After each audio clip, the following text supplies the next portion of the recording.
దేశంలో ఎక్కడా లేని విధంగా తెలంగాణ రాష్ట్రంలో సూర్యాపేట జిల్లాలో ప్రతి బుధవారం ఏం జరుగుతుందో మీకు తెలుసా? ఇది తెలుసుకోవాలంటే ఈ వీడియోని చివరి వరకు పూర్తిగా చూడండి. హాయ్ హలో అందరికీ నమస్తే. సాధారణంగా పోలీసులు ఊర్లోకి వస్తున్నారంటే ఏదో ఒక గొడవ జరిగిందనో ఎవరినో అరెస్టు చేయడానికి వస్తున్నారేమో అనుకుంటాం కదా. కానీ సూర్యాపేట జిల్లాలో సీన్ వేరు.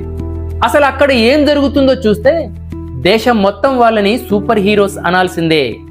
సూర్యాపేట జిల్లా ఎస్పీ కె నరసింహ ఐపీఎస్ గారి ఆధ్వర్యంలో మొదలైన ఒక గొప్ప మార్పు పేరు పోలీస్ ప్రజా భరోసా.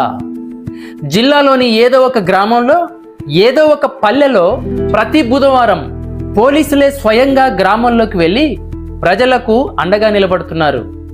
గ్రామాలలో వీరు చేస్తున్న పనులు చూస్తే ప్రతి ఒక్కరూ షబాష్ పోలీస్ అనాల్సిందే.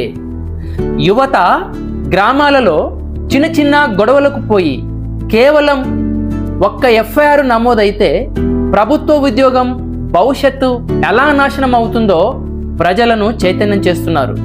గంజాయి డ్రగ్స్ మహమ్మారి నుండి మన పిల్లలను ఎలా కాపాడుకోవాలో ధైర్యం చెబుతున్నారు. నకిలీ ఎరువుల బారిన పడొద్దు, ఖచ్చితంగా రసీదు తీసుకోవాలని హెచ్చరిస్తున్నారు. మహిళలకు ఆపద వచ్చిందంటే షీ టీమ్స్ భరోసా కేంద్రాలు అండగా ఉన్నాయని భరోసా ఇస్తున్నారు. సైబర్ నేరాలు, ట్రాఫిక్ రూల్స్, రోడ్డు భద్రతా నియమాలపై పోలీస్ కళా బృందం చేత ప్రజలకు అవగాహన కల్పిస్తున్నారు. శాంతియుత గ్రామం మన అందరి బాధ్యత అనే లక్ష్యంతో సూర్యాపేట పోలీసులు వేస్తున్న ఈ అడుగు దేశానికి మన రాష్ట్రానికే ఆదర్శం. ఈ గొప్ప కార్యక్రమాన్ని సపోర్ట్ చేస్తూ ఈ వీడియోని అందరికీ తెలిసేలా షేర్ చేయండి. ఇలాంటి అప్డేటెడ్ వీడియోస్ కోసం మన ఛానల్ని లైక్ చేయండి, సబ్స్క్రైబ్ చేయండి, ఫాలో చేయండి. చూస్తూనే ఉండండి. This is police Yellanna signing off. జై హో సూర్యాపేట పోలీస్.